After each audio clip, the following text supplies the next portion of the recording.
আলাইকুম প্রিয় দেশবাসী, আমি আপনাদের কাছে একটি বিচার দিই। আমার এই বিচারটা আপনারা শুনবেন, এই অভিযোগটা শুনবেন। এই দেখুন, এই যে কাগজটি দেখতেছেন, এই কাগজটি হলো জন্ম নিবন্ধনের কাগজ। জন্ম নিবন্ধনের কাগজ, এই কাগজটা আমাদের পৌরসভা থেকে উঠাইতে গেলে কত টাকা লাগে জানি না, 100-150 টাকা।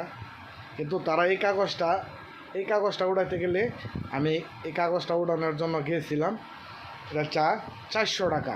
অনলাইন করা কাগজটা 400 টাকা। এলা বুঝেন আমরা কোন দেশে বাস করি।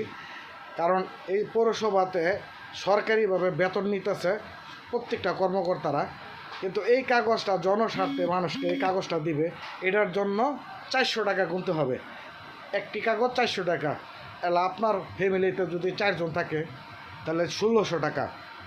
দেখেন কত টাকা তারা সিন্ডিকেট করতেছে। কারণ বাংলাদেশে কোনো সরকার নাই, আইন নাই। এই কারণে হলো যেভাবে পারে তারা লুটেপাটে খাইতেছে, গরিব অসহায় মানুষকে ধ্বংস করে দিতেছে। কারণ একটি গরিব মানুষ একটি গার্মেন্টসের চাকরি লেগে গেলেও কিন্তু এই কাগজটা লাগে, এই জন্ম নিবন্ধনের কাগজটা লাগে, এই সনদটা লাগে। কিন্তু এই কাগজটা যখন উড়াইতে যায়, তখন জরুরি যদি উড়াইতে চায় তাহলে এই কাগজটির মূল্য বাইরে যেতেছে 500 থেকে 100 টাকা, 500 থেকে 1000 টাকা জরুরি। আর যদি এক সপ্তাহ পরে নেন তাহলে লাগবে 400 টাকা। ইনশাল্লাহ ভিডিওটা দেখে আপনারা লাইক শেয়ার দিবেন, যাতে এইরকম পৌরসভার আন্ডারে এইরকম দুর্নীতি করে আপনারা যত ব্যবস্থা নেবেন।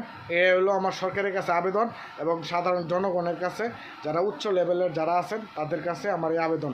ইনশাল্লাহ ভিডিওটা একটু লং হয়েছে, আপনারা মনে কিছু নেন না। অবশ্যই আপনারা লাইক দিবেন, শেয়ার দিবেন বেশি বেশি করে। ভালো থাকবেন, খোদা হাফেজ, আসসালামু আলাইকুম।